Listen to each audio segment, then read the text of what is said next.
इस कहानी की शुरुआत वहां से होती है जब पूरा शहर मॉन्स्टर्स के आतंक से घिरा हुआ था। लेकिन एक था जो उनका सामना कर रहा था, इसलिए नहीं कि वो सबको बचाना चाहता है, वो बस अपनी ताकत को साबित करना चाहता है।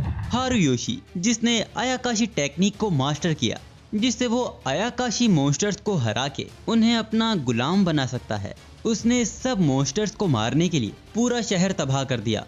हारुयोशी का मानना है कि अगर तुम ताकतवर हो तो तुम्हारी खुशी तुमसे कोई छीन नहीं सकता। लेकिन इंसानी जात को समझने में उससे थोड़ी चूक हो गई। लोगों ने चालाकी से हारुयोशी को उसके ही पसंदीदा स्टूडेंट के हाथों मरवा दिया। अब इसमें गलती किसकी थी? क्या उस लड़की की या उसे मजबूर करने वाले उन लोगों की? गलती यहाँ हारुयोशी की थी, जो वो चालाकी समझ नहीं पाया। लेकिन मरने से पहले उसने कसम खाई कि वो फिर से जन्म लेगा और इस दुनिया में जो उसने गलती की वो उसे फिर नहीं दोहराएगा।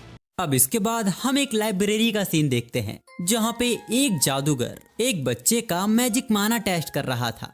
लेकिन पता चलता है कि इस बच्चे के अंदर तो मैजिक है ही नहीं। इस दुनिया में ऐसे केसेस बहुत ही कम होते हैं जब कोई बच्चा बिना मैजिक के ही पैदा हो जाए। ये वही हारुयोशी है जिसका फिर से जन्म हुआ है साइका के रूप में, और ये जादूगर उसके फादर हैं। साथ ही उसके दो भाई लुफ्टी और ग्ले भी हैं। ग्ले को ये जानकर बहुत ही खुशी होती है कि साइका के पास कोई मैजिक नहीं है, पर ये लोग इस बात से अनजान हैं कि भले ही साइका के पास मैजिक नहीं है, पर उसके पास हर किसी की तरह कर्स एनर्जी है। मैं बता दूं कि अब जिस दुनिया में साइका का पुनर्जन्म हुआ है, वहाँ जादू और मॉन्स्टर्स दोनों एग्जिस्ट करते हैं। पर साइका की माँ, जो यहाँ की नौकरानी थी, वो भी बिना मैजिक के पैदा हुई थी। शायद यही वजह है कि साइका भी बिना मैजिक के पैदा हुआ है। लेकिन वो आज भी पत्तों पे मंत्र लिखकर उन्हें कौवों या चूहों में बदल सकता है। अब तभी उसका बदमाश भाई ग्ले उसे परेशान करने वहां आ जाता है। वो उसका कॉलर पकड़कर उसे पीटने ही वाला था, तब साइका के कौवे उस पर हमला कर देते हैं। तब लूटिया उसे बचाता है। आज साइका 7 साल का हो चुका है, लेकिन वो नौकरानी का बेटा है तो कोई सेलिब्रेट नहीं करता और उसे भी फर्क नहीं पड़ता।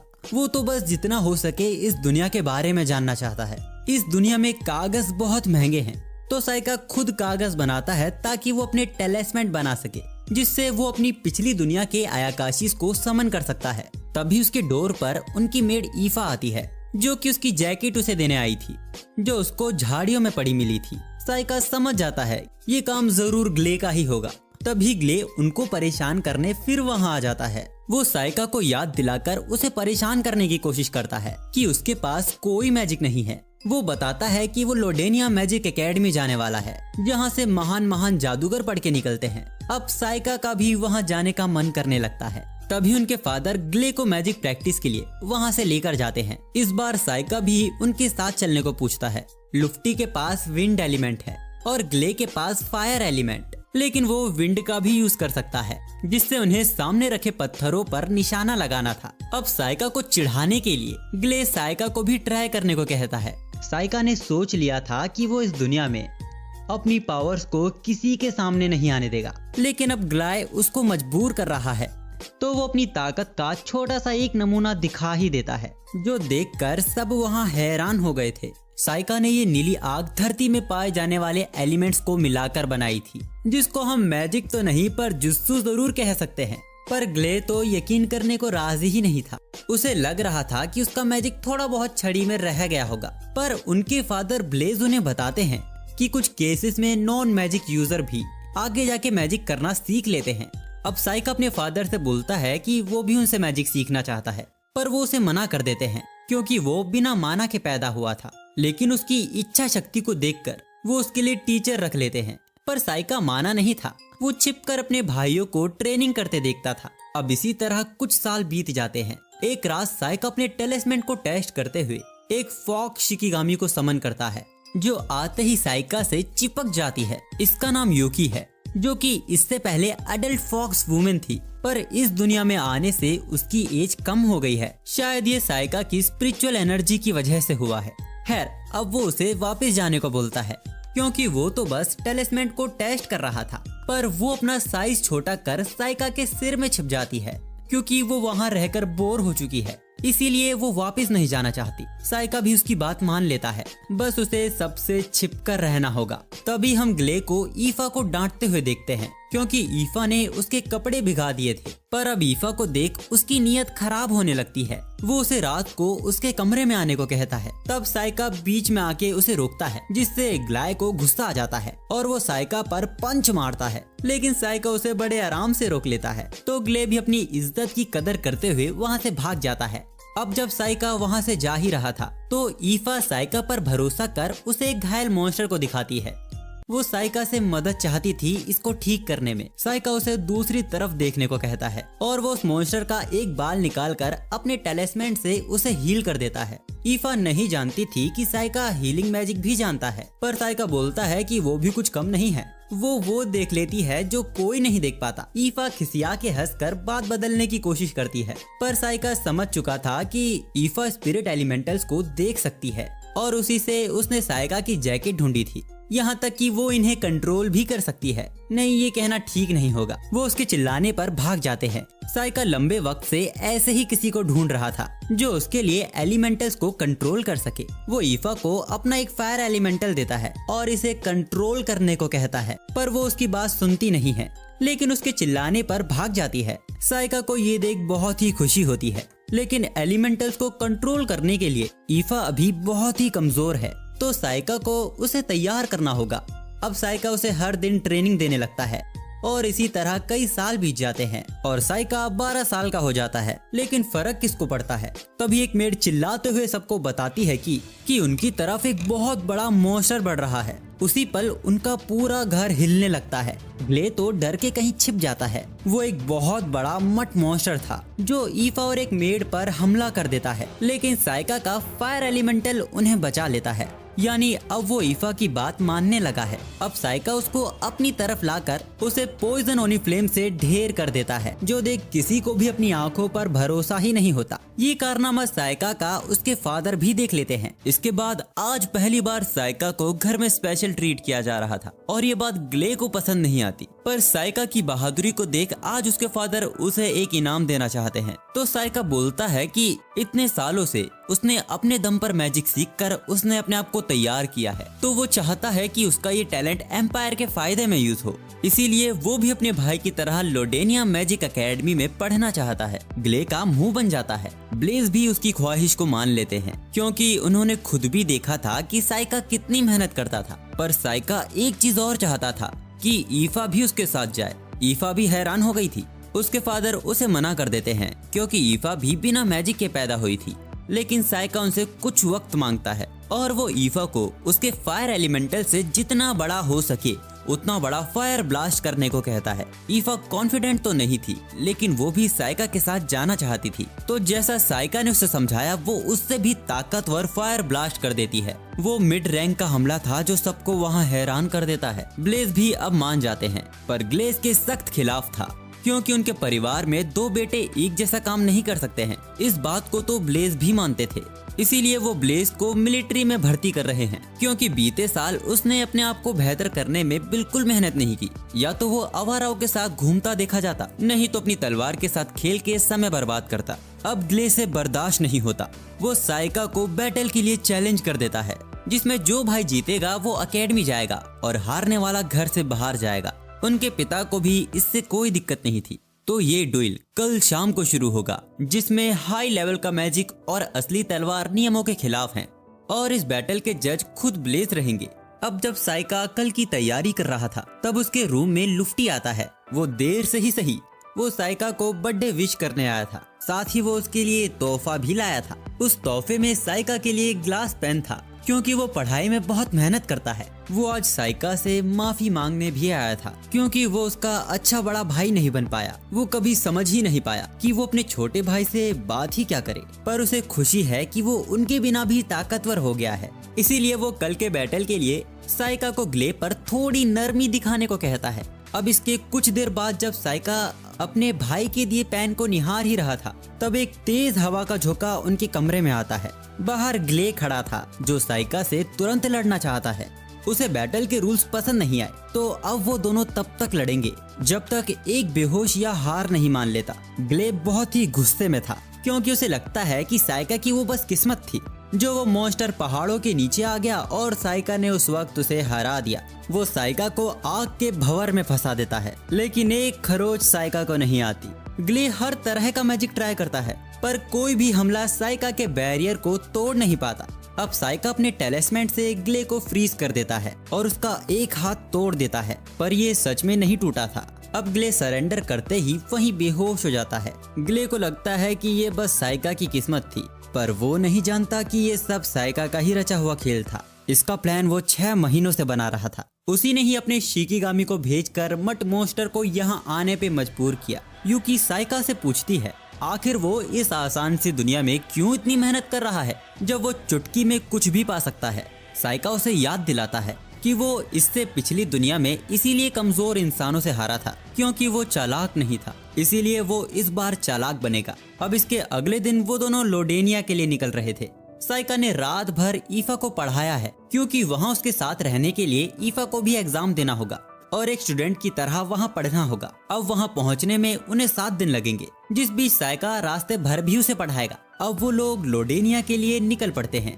अब रास्ते में साइका ईफा को एक एलिमेंटल नेकलेस देता है जिससे अलग अलग एलिमेंटल उससे आकर्षित होंगे। साइका को ईफा को और भी स्ट्रॉन्ग बनाना है क्योंकि आगे वो उसकी बहुत काम आने वाली है। वैसे साइका के लिए ये 7 दिन बड़े कठिन भरे होने वाले हैं क्योंकि साइका को मोशन सिकनेस है और ये बीमारी उसके पिछले जन्म से चिपक कर यहाँ आ गई है। खैर किसी तरह 7 दिन बीत ही जाते हैं और वो अपनी मंजिल लोडेनिया पहुँच जाते हैं। अब मेंशन में ब्लेज भी साइका को ही याद कर रहा था। उसे वो दिन याद आता है जब एक अनजान औरत साइका को उसके हाथों में छोड़ गई थी। उसे लगा था कि ये उसके छोटे भाई गिलबर्ट का बेटा है। गिलबर्ट ब्लेड से बिल्कुल ही उल्टा, उसे एडवेंचर पसंद था। वो ग्रेजुएट होते ही एडवेंचरर बन गया और अचानक ही डीमंस के इलाकों में वो गायब हो गया। साइका के बाल काले और उसकी आंखें काली हैं, तो ब्लेज को शक हुआ कि कहीं ये उसके भाई और एक डीमन का बच्चा तो नहीं, पर साइका के अंदर माना तो था ही नहीं, इसीलिए वो थोड़े शांत हो गए। पर जब उन्होंने साइका को ब्लू फ्लेम यूज करते देखा और जब उन्होंने मड मॉन्स्टर को करीब से देखा, उन्हें इस बात का दुख है कि जो उन्होंने ग्ले के साथ किया वो ठीक नहीं था। लेकिन साइका को मिलिट्री भेजना और भी खतरनाक था क्योंकि अब उसका माहौल ही तय करेगा कि वो डीमन किंग बनेगा या फिर हीरो। उन्होंने एक बार गिलबर्ट से सुना था कि लोडेनिया मैजिक एकेडमी अच्छी जगह है, उसी भरोसे साइका को उन्होंने एकेडमी भेजा है। इधर हम साइका को देखते हैं जिसकी हालत बहुत खराब है। वैसे वो ईफा को बताता है कि उसका कमरा इससे अगला वाला है, पर ईफा के मन में तो कुछ और ही चल रहा था। वो साइका से पूछती है कि क्या वो रात में यहाँ आ सकती है। साइका बेचारा उसके इशारे समझ नहीं पाता। उसे लगा कि वो उसके डिनर के लिए परेशान हो रही है, तो वो उसे मना कर देता है क्योंकि वो अभी कुछ खाने की हालत में ही नहीं है। तो ईफा निराश होकर बाहर से उसके खाने लायक कुछ लेने जाती है। अब उसके जाते ही यूकी भड़क जाती है कि एक नौकरानी की इतनी हिम्मत कि वो उसके ताकतवर मालिक से प्यार की उम्मीद करे। साइका को उसकी बात कुछ समझ नहीं आती, तो यूकी बताती है कि वो लड़की साइका को फंसाने की कोशिश कर रही है, जैसे हर लड़की कोशिश करती है एक नोबल को फंसाने की। साइका उसकी बातों पर ज्यादा ध्यान नहीं देता क्योंकि एक शिकिगामी लड़कियों के बारे में क्या ही जानती होगी। अब एकेडमी पहुंचने के बाद उन्हें एंट्रेंस एग्जाम देने से पहले उन्हें एक गोले पे हाथ रख के अपने मैजिक टाइप को रजिस्टर करवाना होगा। ईफा के पास विंड और फायर मैजिक है। अब जब सबको वहाँ पता चलता है कि साइका लैम्प्रोगस एक बड़े खानदान से है और ईफा उसकी नौकरानी है, तो सब वहाँ पहले ही उससे इम्प्रेस हो जाते हैं। पर जब उन्हें भी पता चलता है कि साइका बिना मैजिक के मैजिक एकेडमी में पढ़ने आया है, तो अब वो भी साइका का मजाक उड़ाने लगते हैं। तब एक लड़की सबको दूर हटाते हुए वहाँ आती है और उसके गोले पर हाथ रखते ही वो गोला सफेद रंग में बहुत तेज चमकने लगता है। यानी इस लड़की के पास चारों मैजिक टाइप है, जो कि बहुत रेयर होता है। साइका को भी उसे देखकर कुछ एहसास हुआ था। वो अचानक ही उसको थैंक यू बोल देता है, जिस पर वो लड़की भड़क जाती है क्योंकि आज पहली बार ही दोनों ने एक दूसरे को देखा है। वो अब साइका को बुरा भला कहने लगती है, पर साइका बस उसे निहारे जा रहा था क्योंकि इसकी शक्ल उसकी पिछली दुनिया की फेवरेट स्टूडेंट जिसने उसको मारा था उससे मैच करती है। खैर एंट्रेंस एग्जाम शुरू होता है और खत्म भी हो जाता है। ईफा बहुत ही डरी हुई थी क्योंकि उसका एग्जाम अच्छा नहीं गया था, लेकिन अच्छा स्कोर करने के लिए अभी प्रैक्टिकल एग्जाम भी बाकी है। अब प्रैक्टिकल एग्जाम में टोटल 6 टारगेट थे, जिसमें हर स्टूडेंट को उतने टारगेट पर निशाना लगाना है जितने उनके पास मैजिक टाइप हैं। अब ज्यादातर बच्चों पे यहाँ एक ही मैजिक टाइप था। तभी ईफा की बारी आती है। जो अपने फायर एलिमेंटल से टारगेट को ही डिस्ट्रॉय करके सबको वहाँ हैरान कर देती है।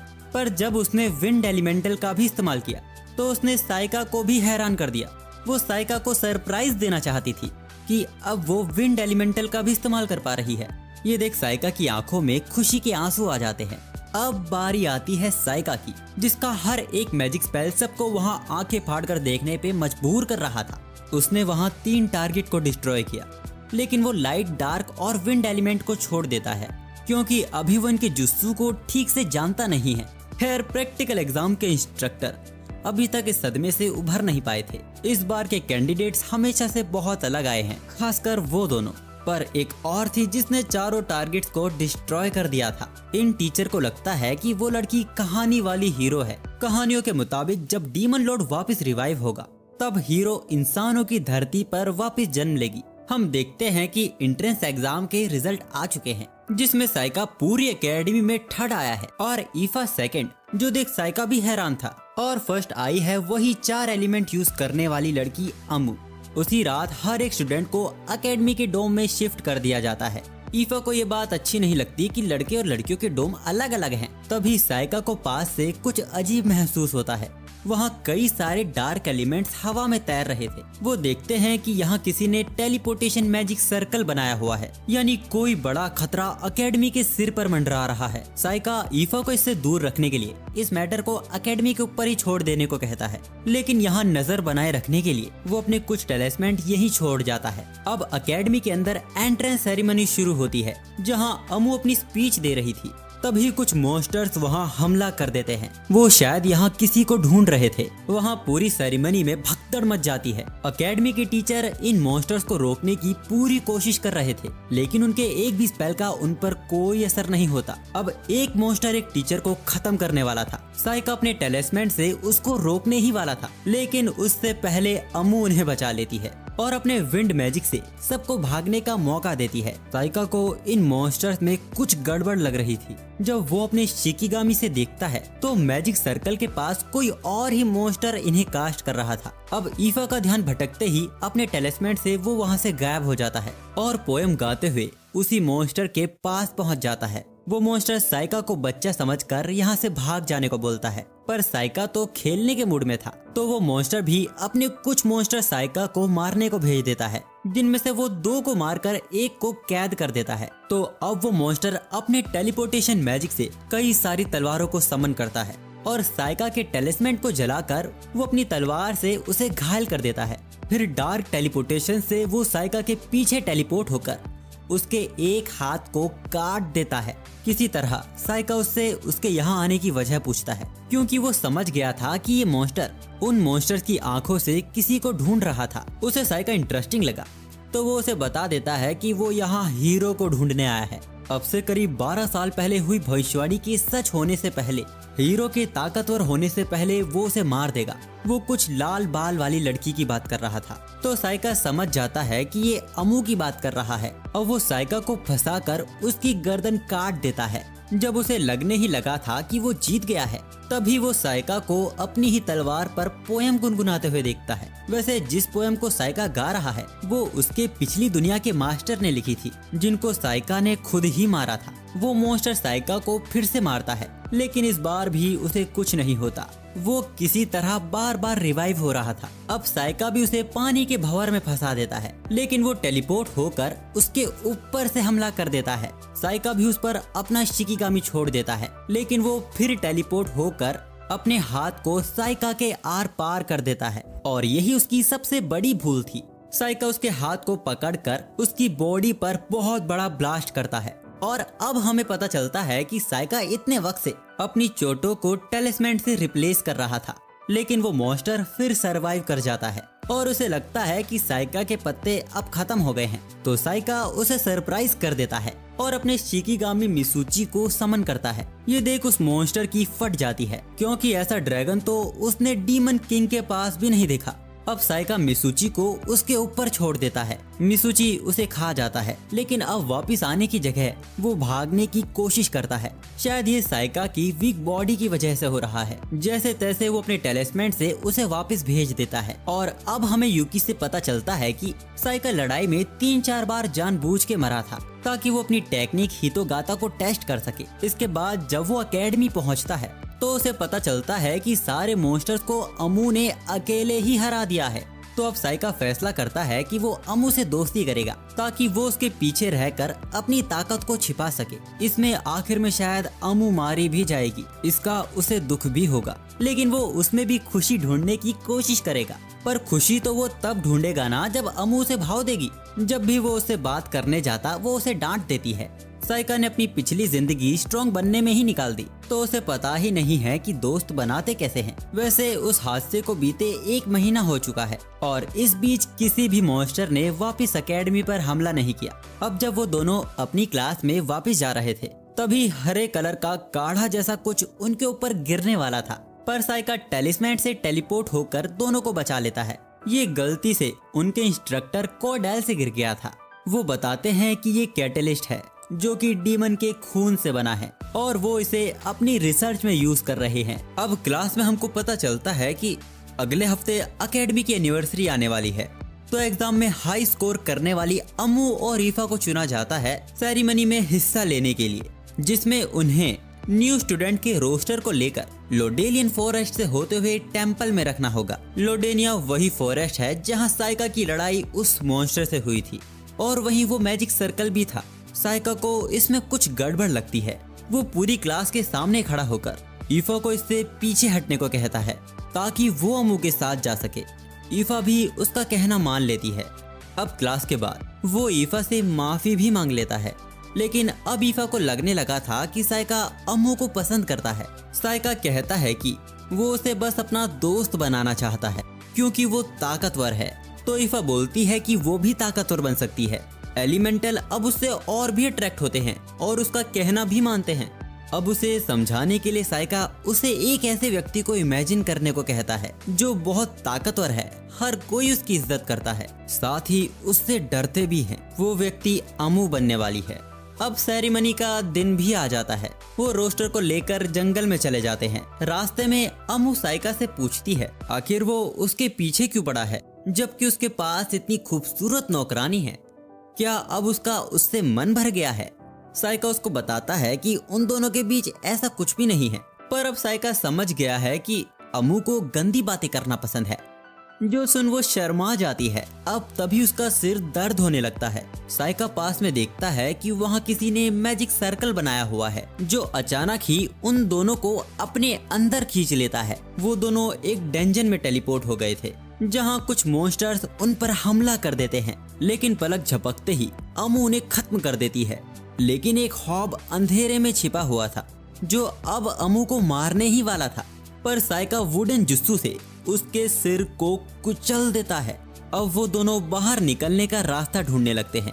डंजन में बहुत ही अंधेरा था, तो साइका अपने टेलिस्मेन से वहां रोशनी कर देता है, जो देख अमू इम्प्रेस हो जाती है।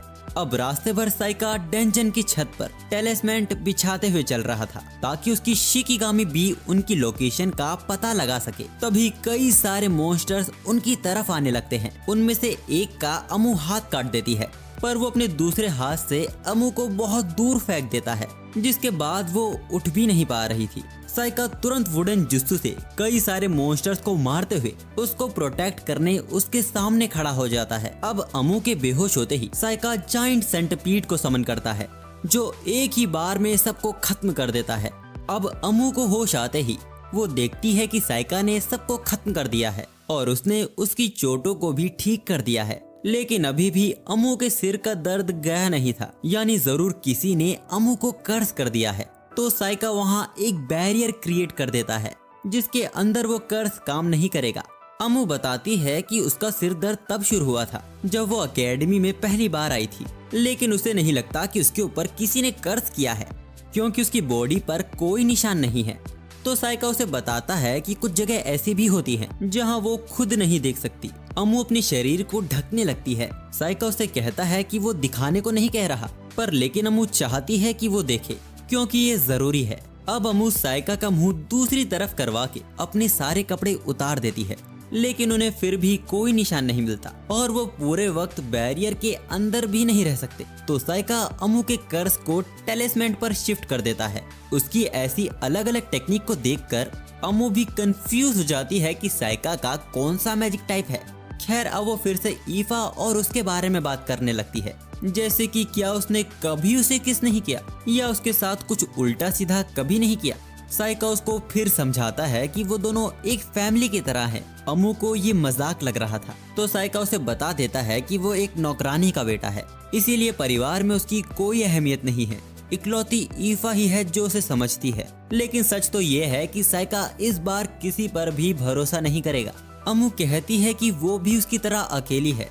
अमू की माँ गिल्ड ओनर है और उसके फादर एक एडवेंचरर। अमू को बचपन से ही लड़ना पसंद था। फर्क नहीं पड़ता कि सामने मॉन्स्टर है या ह्यूमन, वो बचपन से ही अलग थी। एक एडवेंचर के दौरान उसकी पार्टी के कई लोग मारे गए। जब सब डरे हुए थे, परेशान थे, तब अमू मुस्कुराते हुए उन्हें एक और एडवेंचर पे चलने को कहती है। वो वक्त था जब लोगों ने उससे डरना शुरू कर दिया, इसीलिए वो यहाँ आई है और ताकतवर बनने, ताकि एक वक्त पर उसके लिए लड़ाई भी बोरिंग हो जाए। साइका को नहीं लगता कि अमू अजीब है, वो तो नॉर्मल है और उसे गंदी बातें करना पसंद है। ये सुनकर वो उसके मुंह पर घूसा मार देती है। अब वो सभी मॉन्स्टर्स को मारते हुए डंजन बॉस के रूम तक पहुंच जाते हैं, जो कि एक नागराज था। उनके अंदर कदम रखते ही वो होश में आ जाता है। साइका उस पर लकड़ी से हमला करता है, जिसका उसके ऊपर कोई असर नहीं होता। उल्टा वो उसके ऊपर एसिड का हमला करता है, जिससे साइका बार बार बचा था। अब साइका उसके मुंह में एक रॉड फंसा देता है। फिर अमू अपनी तलवार को उसके सिर में घुसा के उसे खत्म कर देती है, जिसके बाद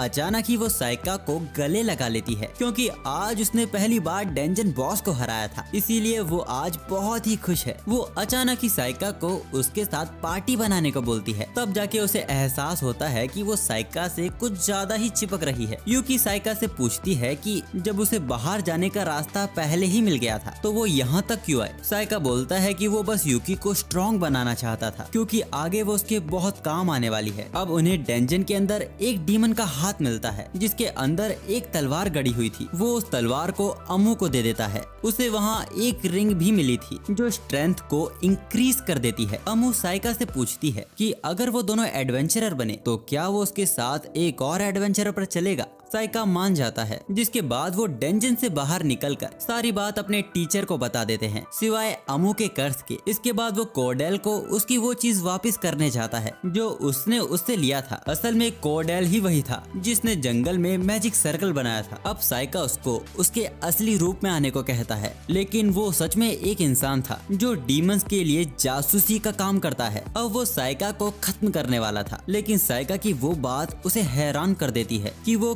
कर्स के बारे में भी जानता था, जो अमू को डीमन खून से लगा था जब उसने एंट्रेंस सेरेमनी में मॉन्स्टर्स को मारा था, और वही लगाने का ट्राई कोडेल ने उन पर भी किया था। इन सब का पता साइका को उसके ही मॉन्स्टर से चलता है, जिसे अब वो मारकर उसके खून से पूरी तरह अपने आप को भिगा लेता है। कोडेल पूरी तरह डर गया था, क्योंकि इतना डीमन का खून कोई सहन नहीं कर सकता, लेकिन वो इस कर्स को उसके ऊपर ही ट्रांसफर कर देता है, जिससे उसकी बहुत भयानक मौत होती है। इसके बाद हमें पता चलता है कि साइका को कोडेल का सच उसकी बी से पता चला था, क्योंकि उसके कपड़ों पर वही फूल के निशान लगे हुए थे जो उस मैजिक सर्कल के पास पाए जाते हैं। इसके बाद वो उस रिंग को ईफा को दे देता है। अब डंजन वाले हादसे के बाद साइका को लगा था कि वो और अमू अच्छे दोस्त बन गए हैं, लेकिन वो उसे फिर इग्नोर कर देती है। लेकिन उसकी अच्छी दोस्ती ईफा के साथ हो गई थी। यूकी बोलती है कि वो शायद आपसे शर्मा रही है। खैर, कोडेल वाले हादसे को अब 1 साल बीत चुका है और तब से कोई भी डीमन यहाँ नहीं दिखा, लेकिन साइका नजर बनाए बैठा है। तभी अकेडमी के वाइस प्रिंसिपल उसे और ईफा को प्रिंसिपल ऑफिस में आने को कहते हैं। अमू को लगता है कि साइका को अकेडमी से एक्सपेल किया जा रहा है। तभी उनके पीछे हम एक लड़की को देखते हैं जो उन्हें बड़ी देर से छिपके देख रही थी। वैसे ये पहली बार है जब कोई लोडेनिया अकेडमी के प्रिंसिपल को देखेगा, क्योंकि अकेडमी के हर छोटे बड़े काम को बस वाइस प्रिंसिपल ही संभालते हैं, इसीलिए आज तक किसी ने प्रिंसिपल को नहीं देखा। अब जब वो प्रिंसिपल ऑफिस पहुंचते हैं तो वो ये देख सरप्राइज रह जाते हैं कि उनकी प्रिंसिपल एक डेमी ह्यूमन यानी एक डीमन है। वैसे उनकी प्रिंसिपल साइका के रिलेटिव्स को जानती हैं, उसके फादर को नहीं, उसके फादर के भाई को, जिनके होने के बारे में साइका को पता भी नहीं था। वैसे ये डेमी ह्यूमन चाहती है कि वो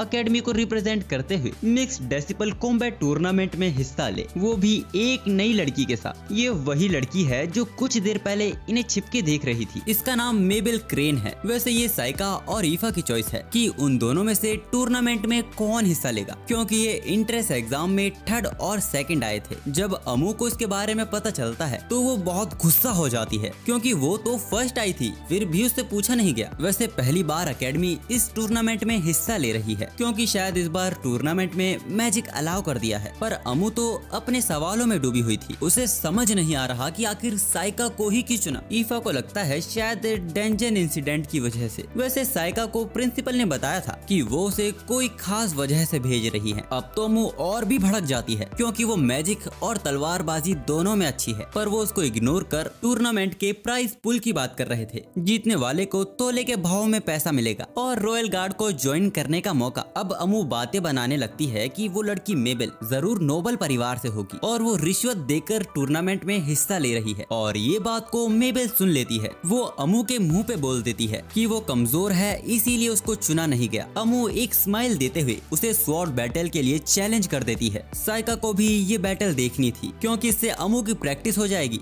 साथ ही वो मेबल की स्ट्रेंथ भी देख लेगा। अब मैच के शुरू होते ही अमू उस पे टूट पड़ती है, जिसको मेबल ब्लॉक करके उसे पीछे ढकेल देती है और आखिर में वो अमू की तलवार को मोड़ के उसको हरा देती है। अब वो उसकी ही तलवार को उसके सामने फेंक कर वहाँ से जाने लगती है। अमू बोलती है कि तुम मैजिक यूज कर रही थी, जो कि साइका ने भी नोटिस किया था। मेबल लड़ाई में डार्क मैजिक का यूज कर रही थी। अब मेबल फिर से अमू की इंसल्ट करके साइका को भी इस टूर्नामेंट से नाम वापस लेने को कहती है, अगर उसे अपनी जान प्यारी है तो। साइका कहता है कि वो सोच के बताएगा। मेबल भी वहाँ से चली जाती है। अब हम सीधा देखते हैं साइका को, जो मेबल के साथ टूर्नामेंट के लिए जा रहा है और उसके साथ ईफा और अमू भी जबरदस्ती आ गए हैं। अमू ने तो एकेडमी से परमिशन भी नहीं ली, वो जरूर मेबल की फाइट देखने के लिए जा रही है। इनकी बकवास सुनकर मेबल का दिमाग खराब हो रहा था। तुम्हें अपने सीनियर्स को रिस्पेक्ट देनी चाहिए। मेबल बोलती है कि सब कुछ स्किल मैटर करता है और वैसे भी वो उनके ही एज की है, उसने बस एकेडमी में लेट ज्वाइन किया है। पर ईफा बताती है कि वो उन सब में 1 साल बड़ी है। अब जाके अमू को समझ आया कि उसके इतने बड़े होने का राज क्या है। मेबल को ये सब बहुत अनोइंग लग रहा था, इनकी हरकतें बच्चों जैसी हैं। तो साइका बोलता है कि हम बच्चे ही तो हैं। वो आगे भी कुछ बोलने वाला था, फिर वो चुप हो जाता है, क्योंकि मेबल सही तो कह रही है। अब वो लोग कैपिटल पहुंच जाते हैं और मोशन सिकनेस से साइका की हालत बहुत खराब हो जाती है। तो ईफा और अमू उसे इनमें जाके रेस्ट करने को कहते हैं, पर साइका मना कर देता है। उसको पहले फाइटिंग शेड्यूल देखना है। मेबल उनको पहले ही छोड़ के जा चुकी है। अम्मू ने फिर से बग्गी बुक करने को कहती है, क्योंकि बैटलफील्ड यहाँ से दूर है। बेचारे साइका की जान की तो किसी को परवाह ही नहीं है। अब बैटलफील्ड में पहुंचकर वो लोग फाइटिंग शेड्यूल देखते हैं, जिसके मुताबिक अगर मेबल और साइका सारे मैचेस जीतते हैं तो उन दोनों का सामना सेमीफाइनल्स में होगा। अब यहाँ से साइका इनमें आराम करने जा रहा था। ईफा भी उसके साथ चलने को कहती है, लेकिन वो मना कर देता है और उन्हें सिटी को एक्सप्लोर करने को कहता है। अमू भी ईफा को चलने को कहती है, क्योंकि अगर साइका और मेबल दोनों ही अगर पहले मैच में निपट गए तो उन्हें यहाँ से तुरंत निकलना पड़ेगा। वैसे साइका ने झूठ बोला था, वो अपने टेलिस्मेन से इन्वेस्टिगेशन करने वाला है कि आखिर क्यों एकेडमी ने उसको ही भेजा और अमू को नहीं। अब टूर्नामेंट भी शुरू हो जाता है। इसमें ओपोनेंट की हार तब हो जाएगी जब सामने वाला रिंग से बाहर या वो खुद हार मान ले। यहाँ सभी को एक एमुलेट प्रोवाइड किया गया है, जो सामने वाले ओपोनेंट के हमलों को मेजर करेगा और इसके ओवरलोड होते ही ओपोनेंट की जीत मान ली जाएगी। साइका का पहला मैच ही एक घमंडी बच्चे से था, जो शुरू में ही साइका पर जानलेवा हमला कर देता है, जिसको साइका टेलिस्मेन से डॉज कर लेता है और ये मैच शुरू होते ही खत्म हो जाता है। ये सब इतनी तेजी से हुआ कि किसी को पता ही नहीं चला कि साइका ने यहाँ टेलिस्मेन का यूज किया था। इसके बाद वो शिकिगामी की मदद से अमू और ईफा को ढूंढकर उनके पास बैठ जाता है। अब अगला match great water magic user बेलम और डरावने काइल के बीच में था। बेलम उसके सामने अपनी बॉडी से काबू खो देता है और काइल बिना कोई झिझक के उसे खत्म कर देता है। ये करते हुए उसकी बॉडी एक बार भी डगमगाई नहीं थी और लोगों ने भी इसे इस तरह एंजॉय किया। शायद इस दुनिया में किसी की मौत की कोई कीमत नहीं है। काइल के पास बियर एविल आई है, जो भी उसकी आंखों की चपेट में आता है वो डर से वहीं जम जाता है। अब इससे अगला मैच फिर से साइका और एक गोलम यूजर के बीच में था। उसने अपने गोलम को एंटी मैजिक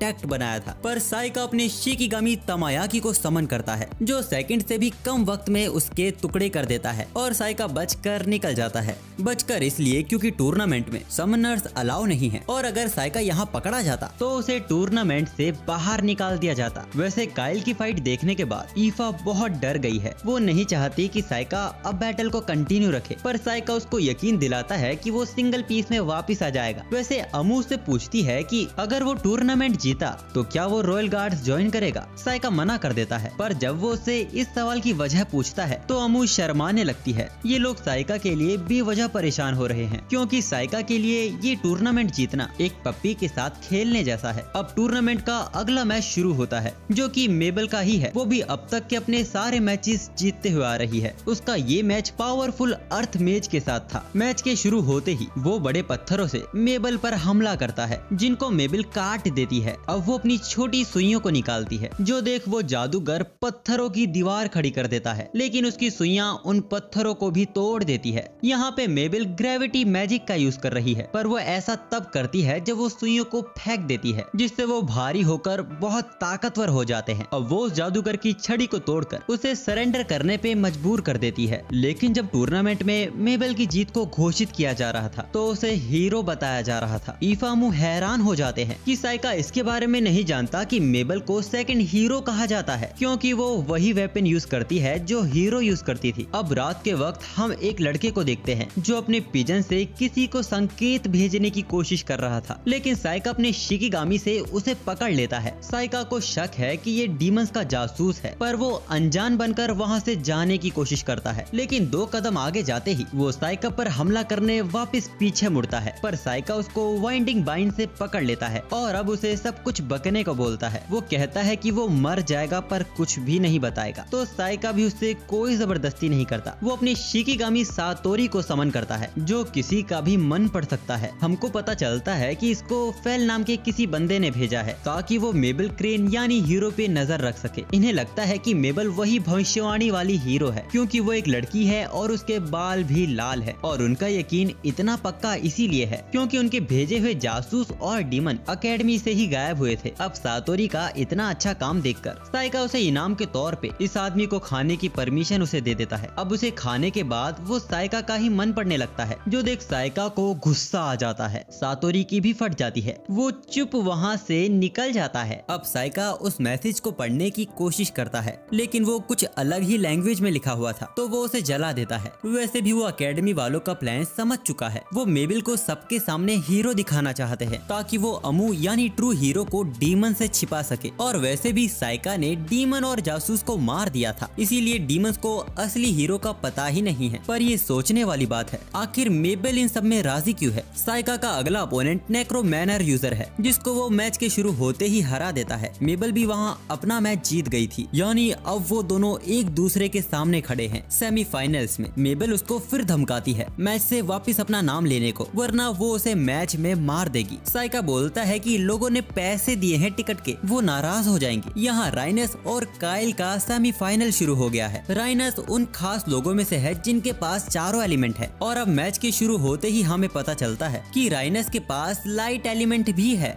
जिससे वो अपनी बॉडी को पूरी तरह कवर कर लेता है। इससे काइल की आंखों का उस पर कोई असर नहीं होगा, पर काइल के कदम अब भी नहीं रुकते। राइनस उसके ऊपर हर तरह का मैजिक यूज करता है, पर किसी एक का भी उस पर कोई असर नहीं होता। यहाँ पे असल में काइल ने अपनी बॉडी को ग्रेविटी मैजिक से कवर कर लिया है, इसीलिए उसके ऊपर कोई भी हमले का असर नहीं हो रहा। अब राइनस परेशान होकर अपनी तलवार से ही हमला करने जाता है, पर काइल उसकी शैडो को पकड़ लेता है, जिससे वो एक जगह ही थम जाता है और काइल उसको बस मारने ही वाला था। पर उससे पहले जज उसकी जीत को घोषित कर देते हैं और राइनस की जान बच जाती है। अब कल का आखिरी दिन है इस टूर्नामेंट का। यूकी साइका से पूछती है कि वो कल के मैच को हारेगा या फिर जीतेगा। साइका जवाब दिए बिना ही सोने की कोशिश करता है, तो यूकी उससे चिपक जाती है। तभी उसे अपने शिकिगामी से पता चलता है कि ऊपर से हमला होने वाला है। साइका यूकी को लेके तुरंत दूर हट जाता है। वो मेबल थी, वो यहाँ साइका को मारने आई है। वो दोनों लड़ते हुए खिड़की से नीचे गिर जाते हैं। वो साइका पर अपने डिगर से जानलेवा हमला करती है, पर साइका टेलिस्मेंट से अपनी पोजीशन बदल लेता है। अब साइका भी पीछे नहीं हटने वाला था, पर तभी एक पियक्कड़ अंकल बीच में आ जाते हैं। मेबल उन पर भी हमला कर देती है और साइका का ध्यान भटकते ही वहाँ से भाग जाती है, पर साइका उसे फिर पकड़ लेता है। लेकिन इस बार वो उससे लड़ने नहीं आया था, वो बस उससे थोड़ी बातें करना चाहता है। हमें पता चलता है कि वो साइका को मारने नहीं आई थी, वो बस उसकी 3-4 टांगे तोड़ना चाहती थी ताकि वो कल के टूर्नामेंट में हिस्सा न ले पाए, क्योंकि कोई रीजन है जो उसे कल का मैच जीतना ही होगा, भले ही उसे साइका की जान लेनी पड़ जाए। इसीलिए वो साइका को फिर पीछे हटने को कहती है, पर साइका यहाँ रिवील कर देता है कि वो जानता है कि मेबल नकली हीरो है, पर वो ये क्यों कर रही है वो उसका रीजन नहीं जानता। लेकिन अगर वो उसे बताए तो वो पीछे हटने के बारे में सोच सकता है। वो बताती है कि उसके तकदीर में काइल के हाथों मरना लिखा है, ताकि डीमस को लगे कि हीरो का खात्मा हो गया है। मेबल बताती है कि द रंग रॉक मर्चेंट एसोसिएशन जहाँ से काइल आया है, असल में वो एसोसिएशन गरीब गुलाम बच्चों को मिशनरीज यानी हत्यारे बनाते हैं। काइल और मेबल दोनों ही वहीं से आए हैं। ये एसोसिएशन बच्चों को परफेक्ट मिशनरी बनाने के लिए उसके ब्रेन को पूरा खोलकर उसके ऊपर मैजिक किया था, जिससे उन्हें ताकतवर इमोशनलेस हत्यारा मिला। इस एसोसिएशन ने 4 बच्चों को एक ही ग्रुप में रखा, लेकिन उनमें से एक ही मिशनरी बनता जो बाकी 3 को मार देता। काइल ने सबको मार दिया, लेकिन लास्ट मोमेंट पर मेबल को बचा लिया जाता है और उसको कहीं बेच दिया जाता है, सिर्फ आज के लिए, ताकि काइल उसे मारकर पूरे टूर्नामेंट में फेमस हो जाए। काइल ने जिन लोगों को मारा था उनमें से एक मेबल का भाई भी था, जिसका बदला वो काइल को मार के लेना चाहती है, पर साइका समझ गया था कि काइल ही उसका भाई है और ये बाल भी मेबल ने डाई किए हुए हैं। अब साइका सब कुछ जान ही चुका था, तो मेबल उसे उस वादे के बारे में भी बता देती है जो काइल ने उससे मिशनरी बनने से पहले लिया था। उसकी इच्छा थी कि कभी अगर वो न रहे तो मेबल उसे आजाद कर दे। तो अब साइका ने फैसला कर लिया है कि फाइनल्स में वो काइल से लड़ेगा। मेबल को इसके लिए मरने की जरूरत नहीं है, उसका भाई भी चाहता होगा कि मेबल अपनी जिंदगी जिए। साइका कहता है कि वो उसके साथ एकेडमी वापस जाएगी, वहाँ उसके होते हुए उसे कोई हाथ नहीं लगा सकता। मेबल साइका की बात मान लेती है, पर कल के मैच में वो पीछे नहीं हटेगी। अब अगले दिन का सेमीफाइनल टूर्नामेंट शुरू होता है। इस बार मेबल अपना असली हथियार लेकर आई थी। अब मैच के शुरू होते ही मेबल सामने से गायब हो जाती है और साइका के पीछे से हमला करती है, जिसको साइका डॉज कर लेता है। वो अपनी कुल्हाड़ी से साइका को काट देती है, पर वो टेलिस्मैन से अपने आप को रिप्लेस कर लेता है और वाइप से पकड़कर उसके हथियार को टेलिस्मैन से भारी कर देता है और अब मरकरी मेटल से उसको जकड़कर उसके ही हथियार को उसकी ही गर्दन पर रख इस मैच को जीत जाता है। और अब अगला और फाइनल मैच था साइका और काइल के बीच। तो इससे पिछले पार्ट में हमने देखा अमू नाम की हीरो का जन्म हुआ है डीमन किंग को मारने के लिए, जिसके पीछे रहकर साइका अपनी असलियत छिपा रहा है। लेकिन बहुत जल्द कहानी में एंट्री होती है फेक हीरो की, जिसने ये झूठ का पर्दा एक मकसद से पहना है। वो अपने भाई को आजाद करना चाहती है, लेकिन साइका ने फैसला किया है कि वो उसके भाई को बचाएगा। और आखिर में आमना सामना होता है काइल और साइका का। यहाँ साइका को देख काइल थोड़ा हैरान था, क्योंकि यहाँ उसकी जगह मेबल को होना चाहिए था, क्योंकि मेबल को मारना ही उसका मिशन है। साइका उसे एक तरह से हुक्म देता है कि जब वो ये इस मैच को हारेगा तो वो अपनी छोटी बहन से माफी मांगेगा। अब मैच के शुरू होते ही काइल अपनी इविल आई का यूज करता है, लेकिन उससे पहले ही साइका पूरे मैदान के अंदर लाल धुआं फैला देता है। वो नहीं चाहता कि कोई भी इनके बीच का मैच देखे।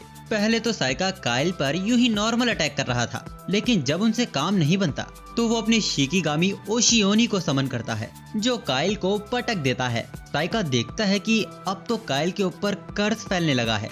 वो तुरंत उसे एक बैरियर में कवर कर लेता है, जिसके अंदर उस कर्स का असर नहीं होना चाहिए, लेकिन अब वो वापस से फैलने लगता है। साइका कुछ करने की कोशिश करता, तभी काइल उसका हाथ पकड़कर उससे कुछ कहता है जो हमें नहीं बताया जाता, और यहीं पर काइल अपना दम तोड़ देता है। साइका बहुत परेशान हो चुका था। वो गुस्से में अपने सारे टेलिस्मैन्स को बाहर निकालता है। वो अपनी पिछली दुनिया में इतना ताकतवर था कि वो मरे में भी जान फूंक सकता है, और यहाँ भी वो वही करने जा रहा है। यूकी उसे रोकने की कोशिश करती है, वरना उसकी पावर सबके सामने आ जाएगी और वो पिछली दुनिया की तरह सबकी नजरों में आ जाएगा। साइका थम जाता है। टूर्नामेंट का विनर साइका रहा, जो अपना पैसा और मेडल लेके चला गया। मैच खत्म होने के बाद किसी को काइल की बॉडी मिली ही नहीं। साइका ने बताया कि उसके मैजिक की वजह से उसकी बॉडी पूरी तरह गायब हो गई, पर साइका ने उसे इज्जत से दफना दिया था। वो मेबल को बताता है कि काइल अपने आखिरी वक्त में उससे लीफ और क्लोवर के लिए माफी मांग रहा था। लीफ और क्लोवर मेबल का हेयर पिन था, जो काइल से ही टूट गया था। इसके बाद मेबल की पूरी जिम्मेदारी साइका अपने ऊपर ले लेता है। साइका अमू और ईफा को भी सब कुछ बता देता है सिवाय फेक हीरो के।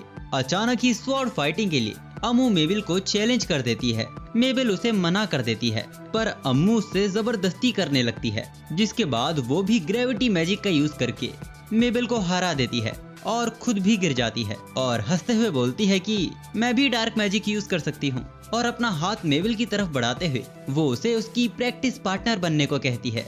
मेबल मान जाती है और वो सब एकेडमी के लिए वापस निकल जाते हैं। साइका को ये भी समझ आ चुका था कि उसकी प्रिंसिपल ने उसे मेबल को बचाने के लिए ही भेजा था। एसोसिएशन ने मेबल को प्रिंसिपल को ही बेचा था ताकि वो उसे हीरो बनाकर उसे मरवा सके, जिससे एसोसिएशन का प्यादा काइल फेमस हो जाता। प्रिंसिपल को मेबल के लिए बुरा लगता था, इसीलिए साइका को उन्होंने मेबल के साथ भेजा था। और वो इतनी लंबी जिंदगी जी चुकी हैं कि वो सिर्फ देखकर ही परख सकती हैं कि कौन कितना ताकतवर है। आखिरी बार जबकि उन्हें अपनी एज याद है तब वो करीब 300 साल की थी। खैर, एकेडमी में मेबल का टीचर साइका है, जिससे वो पढ़ना नहीं चाहती क्योंकि साइका बहुत ही स्ट्रिक्ट है। यहाँ मेबल ने अपने बालों के रंग को वापस पहले जैसा कर लिया है। मेबल ईफा से उसे बचाने की रिक्वेस्ट करती है पर ईफा के हिसाब से तो साइका उस पर नरमी दिखा रहा है, जिसको सुनकर उसे रोने का मन कर रहा था। वैसे समर हॉलीडेज शुरू होने वाले हैं और साइका को भी ड्रैगन्स की इन्वेस्टिगेशन के लिए किंगडम ऑफ एस्ट्रिया जाना है। ये काम साइका के फादर के लिए आया था, लेकिन वो अपने काम में थोड़े बिजी थे तो वो साइका को वहाँ भेज रहे हैं। अमू और मेबल भी उसके साथ जाना चाहती थी, लेकिन साइका उन्हें मना कर देता है क्योंकि छुट्टियों में उन्हें अपने परिवार से मिलना चाहिए। साइफा साथ चलने को ईफा से पूछता है, जिसके लिए वो तुरंत तैयार हो जाती है। तभी एक अमीर घराने का लड़का उनकी एकेडमी में घुसते हुए आता है और उनकी एकेडमी की पुरानी दीवारों की बुराई करने लगता है। ये सेसिलियो है, एस्टर किंगडम का राजकुमार, जिसकी बात साइका कर रहा था। खैर, वो यहाँ साइका से मिलने आया था, लेकिन वो ईफा को देख उसकी खूबसूरती में मोहित हो जाता है और वो सबके सामने तुरंत उसे प्रपोज कर देता है और उसे उसके हरीम को ज्वाइन करने को कहता है। माहौल वहाँ का ऑकवर्ड हो चुका था। ईफा उसे रिजेक्ट कर देती है क्योंकि वो साइका की नौकर है, लेकिन वो मुंह मांगी कीमत देकर ईफा को खरीदने को तैयार था। तभी सेलिलियो की एल्फ उसे रोकती है क्योंकि ये सही जगह नहीं है ये सब बातें करने के लिए। वो सब एक प्राइवेट रूम में प्रिंस साइका को बताते हैं कि बहुत समय से एस्ट्रिया के ड्रैगन्स इंसानों के साथ बहुत ही फ्रेंडली थे, यहाँ तक कि लड़ाइयों में भी उन्होंने उनकी मदद की है, लेकिन पिछले साल से वो अजीब बर्ताव कर रहे हैं। अब तक किसी इंसान की जान तो नहीं गई, लेकिन उन्होंने किसानों की फसलों को बर्बाद कर दिया है। साइका का एक बड़ा सवाल था, आखिर ड्रैगन्स उनके साथ रहते ही क्यों हैं? तो एक कहानी के मुताबिक रॉयल फैमिली की क्वीन ने ड्रैगन के अंडे को हैच करवाया था, पर इस बात में कितनी सच्चाई है ये कोई नहीं जानता। अब फिर से प्रिंस ईफा के साथ फ्लर्ट करने लगता है। अब जब साइका एकेडमी में वापस जा रहा था तब अमू और मेबल उसे झाड़ियों में खींच लेती हैं और अंदर जो भी हुआ वो सब बताने को कहती हैं। अब सारी बात सुनने के बाद उन्हें शक होने लगता है कि साइका कहीं ईफा को उसके हवाले करने तो नहीं सोच रहा। साइका मना कर देता है, लेकिन अगर ईफा खुद जाना चाहेगी तो वो रोकेगा नहीं। वो दोनों साइका को इसके बारे में ईफा से पूछने से सख्त मना कर देते हैं क्योंकि उसे बुरा लगेगा। इसके 2 दिन बाद वो लोग एस्ट्रिया के लिए निकल जाते हैं। ईफा साइका को बताती है कि प्रिंस ने ईफा को उसकी बग्गी में चलने को पूछा था, लेकिन ईफा मना करके यहाँ आ जाती है। ईफा को लगता है कि प्रिंस मजाक कर रहे थे, पर साइका सब जानता है। वो 9 दिन के सफर के बाद एस्ट्रिया पहुंचे थे। उनके नीचे उतरते ही एक बड़ा ड्रैगन उनके ऊपर हमला कर देता है। ईफा भी उससे बार बार बची थी। तभी एक लावा टाइगर बीच में आता है जो उस ड्रैगन को भगा देता है, लेकिन अब वो ईफा पर हमला करने की कोशिश कर रहा था। साइका एक कोल्ड क्रिस्टल से उसे पकड़ लेता है, लेकिन उसकी बॉडी इतनी गर्म थी कि वो क्रिस्टल भी पिघलने लगता है। अब जब वो साइका पर हमला करता तब एक चेन आंखों से रोक लेती है। असल में ये एक समनर का शिकिगामी है जिसे प्रिंस सेसिलियो ने रखा है ड्रैगन्स को काबू में रखने के लिए। पर जो जैक का बर्ताव उनके मेहमानों के साथ था वो उन्हें पसंद नहीं आता।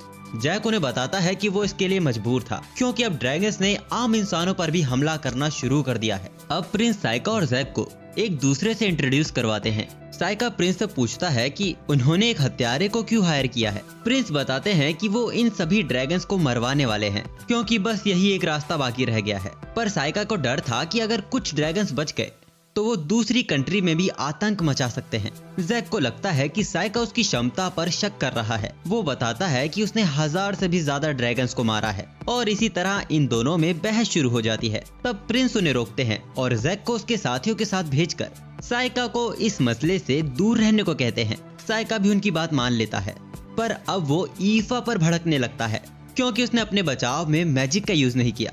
वो उसे समझाता है कि वो हमेशा उसकी रक्षा के लिए उसके पास नहीं रह सकता। एक वक्त ऐसा भी होगा जब उसे अपनी रक्षा खुद करनी होगी। ईफा रोते हुए साइका से माफी मांगती है। प्रिंस भी साइका को रोकने की कोशिश करते हैं, लेकिन अब वो इस मसले से उन्हें दूर रहने को कहता है और ईफा को अपने साथ ले जाता है। वैसे साइका को भी इसका एहसास था कि उसने ईफा को कुछ ज्यादा ही डांट दिया है, लेकिन ये उसके लिए जरूरी था क्योंकि ऐसा एक वक्त उसकी जिंदगी में भी आया था जब उसके ही ड्रैगन ने उसके ही स्टूडेंट को उसके सामने खा लिया।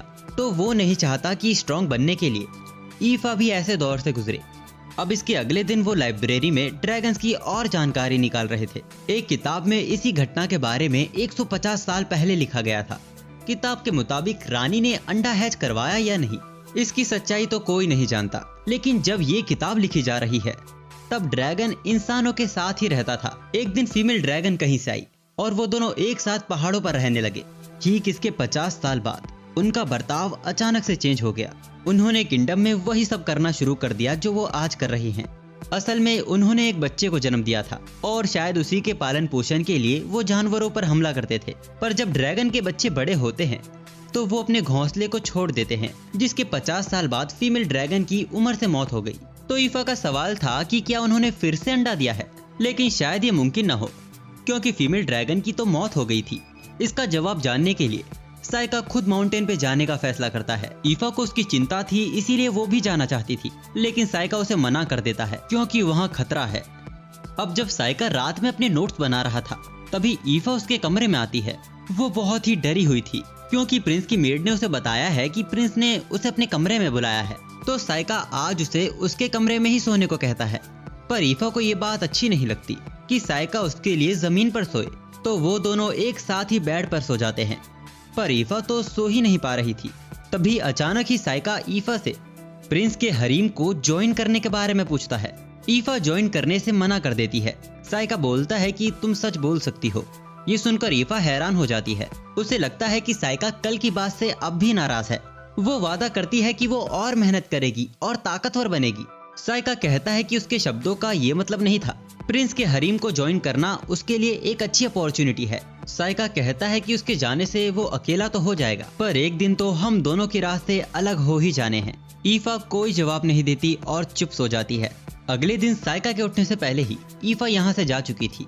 तब यूकी साइका से बोलती है कि वो कल ज्यादा ही रूड हो गया था, पर साइका को नहीं लगता कि उसने कुछ भी गलत बोला था। यूकी फिर बोलती है कि ईफा उससे प्यार करती है। अब साइका भी कल रात के बारे में प्रिंस से बात करने जाता है।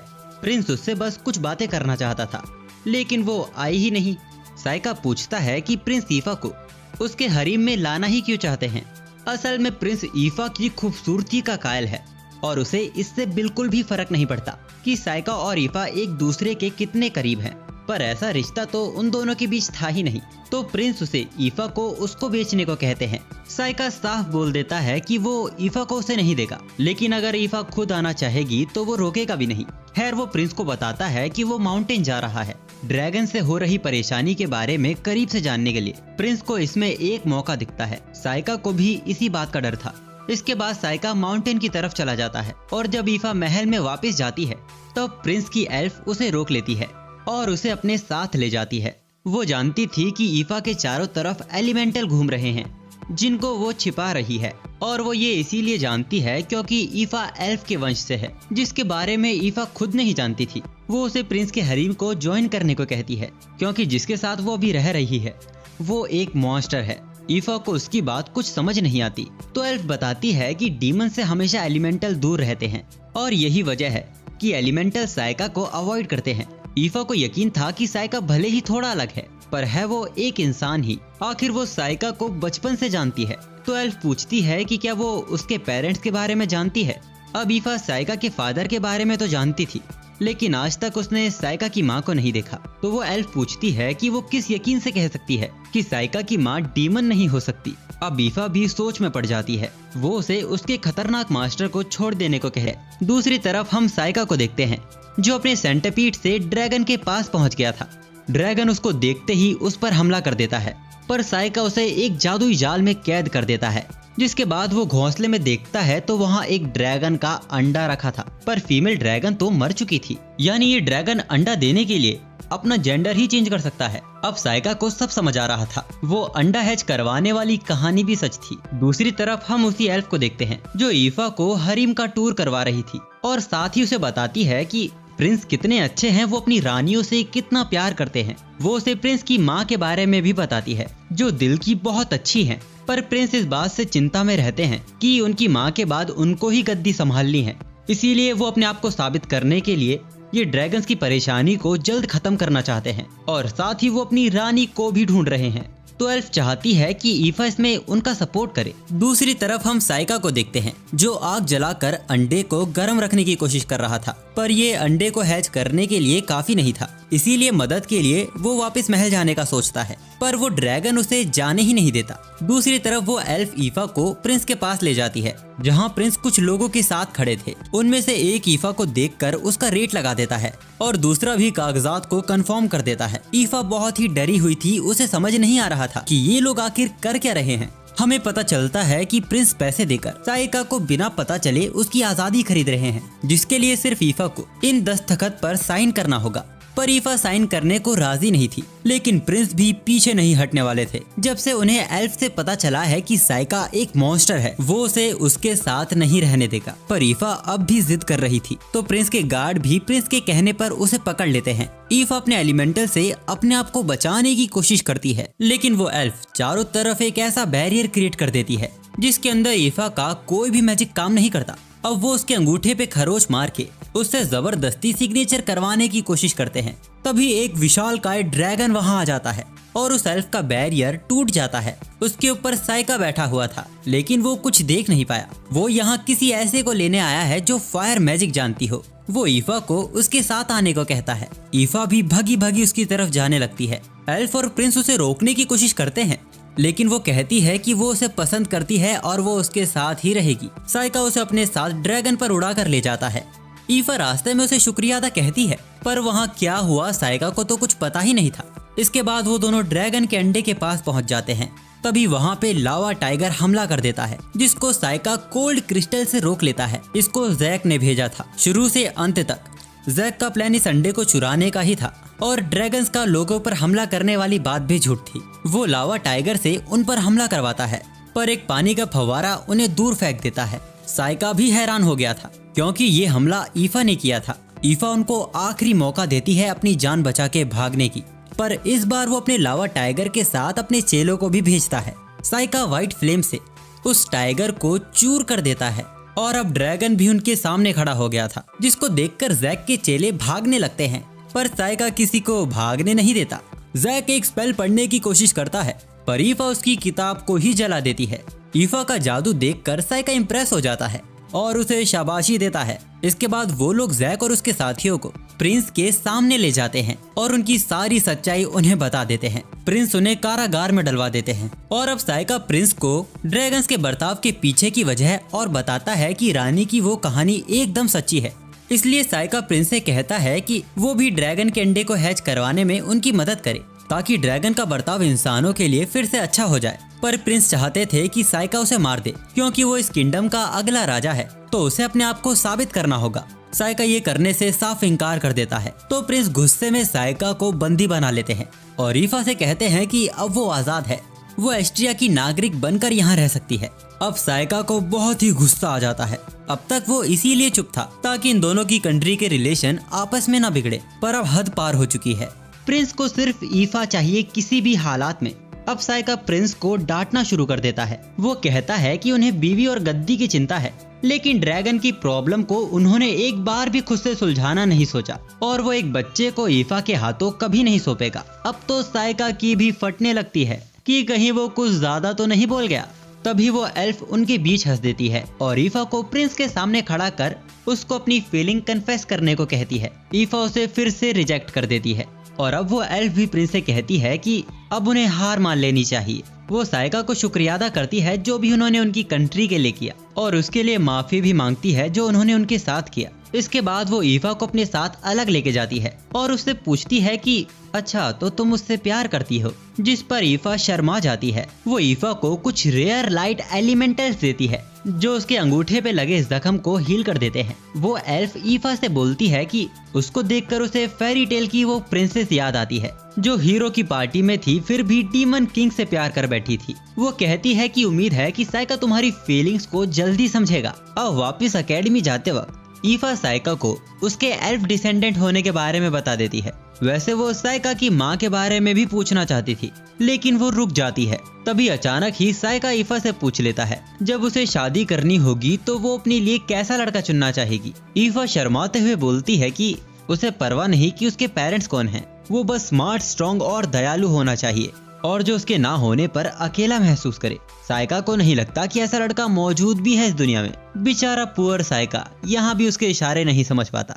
अब हम पास के ही एक जंगल में 5 मॉन्स्टर्स को देखते हैं। मुडर्व जो फिजिकली बहुत स्ट्रॉन्ग है, पेरिसिलेरिया जिसकी तीसरी आंख किसी को भी पत्थर का बना सकती है, लोनी जो किसी को भी अपना दोस्त बना लेता है और उसे शिकिगामी से मरवा देता है, गल जिसके पास टेलीपोर्टेशन की पावर है। वो इस लड़के से किसी के बारे में जानना चाहते थे, लेकिन ये एक बड़े मॉन्स्टर को समन कर लेता है जिसकी गर्दन को इन चारों का लीडर काट देता है और वो उस बच्चे के भी 5 हिस्से करके उसे खा जाते हैं।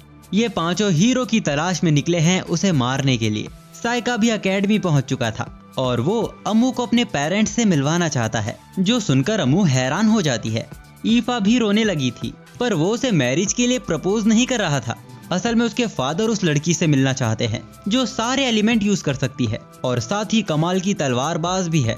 वो मेबल को भी उनके साथ चलने को कहता है। बस साइका ही था जो खुद नहीं जाना चाहता था क्योंकि उनके फादर उन्हें पॉलिटिक्स पर्पस के लिए बुला रहे हैं। इसके अगले दिन वो सभी साइका के घर पहुंच जाते हैं जहां उनके स्वागत के लिए लुफ्टी बाहर उनका इंतजार कर रहा था। लुफ्टी के साथ जो ये दूसरा शख्स खड़ा है वो असल में ईफा के पापा हैं। तभी कोई चिल्लाते हुए साइका का नाम लेता है जिसको सुनकर सब सहम जाते हैं। वो ग्ले था जो कब से साइका का इंतजार कर रहा था। इसको यहाँ देखकर साइका भी थोड़ा चिंता में आ गया था। वो बताता है कि उसे आर्मी में बहुत मजा आ रहा है। उसने वहाँ तब तक मैजिक और स्वॉर्ड चलाई हैं जब तक उसे उल्टी ना हो गई हो और इसके लिए वो साइका का शुक्रगुजार है। वो साइका को स्वॉर्ड बैटल के लिए चैलेंज कर देता है, लेकिन अमू पहले उससे लड़ना चाहती थी। अमू को ईफा से पता चल चुका था कि ये वही उनका भाई गिले है जो उन्हें बुली किया करता था। साइका को भी यकीन था कि अमू जीत जाएगी क्योंकि वो हीरो है। इस मैच में मैजिक स्पेल अलाउ नहीं है। अब मैच शुरू होता है और शुरुआत में ही अमू ग्ले पर भारी पड़ने लगती है और तभी ग्ले का भी पैर फिसल जाता है। अमू इस मैच को बस जीतने ही वाली थी, तभी ग्ले अपनी मैजिक स्टिक बाहर निकाल लेता है और ग्ले उसे हरा देता है।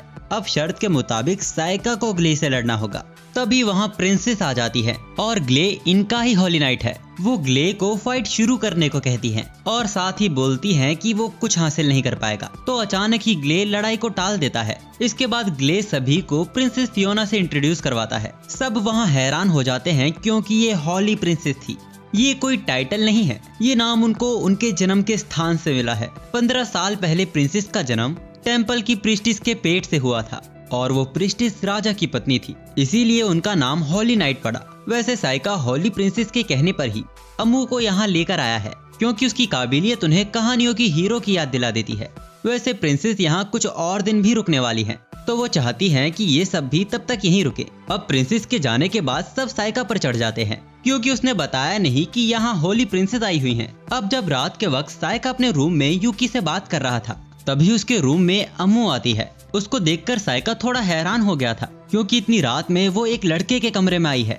अम्मू कहती है कि उसे कोई प्रॉब्लम नहीं है और वैसे भी साइका उसे डंजन में बिना कपड़ों के देख चुका है। वो बस अकेले अपने रूम में बोर हो रही थी, इसीलिए वो यहाँ आ गई। वो साइका से पूछती है कि ग्रेजुएट होने के बाद वो क्या करेगा, तो साइका उसे याद दिलाता है कि डंजन में उसने उससे वादा किया था कि वो उसके साथ एडवेंचर पर जाएगा। अम्मू शर्मा जाती है। उसे लगा था कि साइका उस वक्त मजाक कर रहा था, लेकिन एक परेशानी है कि साइका को एडवेंचर के बारे में कुछ भी नहीं पता है, तो वो चाहता है कि अम्मू उसको सिखाए। अम्मू उसकी बात मान लेती है और गुड नाइट बोलकर वहाँ से चली जाती है।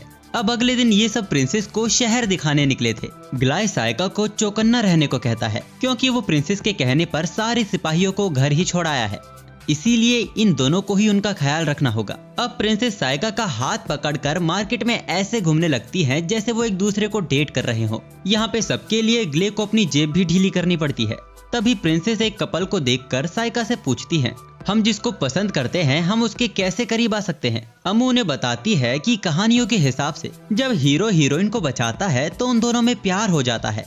प्रिंसेस को ये तरीका बड़ा अच्छा लगता है। इसके बाद वो घूमते हुए कंस्ट्रक्शन साइट तक पहुंच जाते हैं। प्रिंसेस उस बनती हुई बिल्डिंग को करीब से देखना चाहती थी। ग्ले उनको रोकने की कोशिश करता है। तभी कंस्ट्रक्शन साइट की एक रस्सी टूट जाती है और उनके ऊपर ही वो सारी लकड़ियां गिरने लगती हैं, जिसको साइका नोटिस तो कर लेता है, पर उससे पहले ग्ले अपने विंड मैजिक से उसे तोड़ देता है और अमू अपने अर्थ मैजिक से उन्हें बचा लेती है। साइका ने पहले ही अंदाजा लगा लिया था कि ये दोनों उनको बचा लेंगे, इसीलिए उसने कुछ भी नहीं किया। साइका प्रिंसेस से पूछता है कि कहीं उन्हें कोई चोट तो नहीं लगी, लेकिन हम देखते हैं कि प्रिंसेस साइका से थोड़ी डिसअपॉइंट लग रही हैं। अब वहाँ भीड़ भी बढ़ने लगती है तो ग्ले इन सबको यहाँ से चलने को कहता है, पर जाने से पहले साइका वहाँ से एक रुमाल और एक डोरी खरीद लेता है, जिसको वो प्रिंसेस को पहना देता है और ये उन पर अच्छा भी लग रहा था।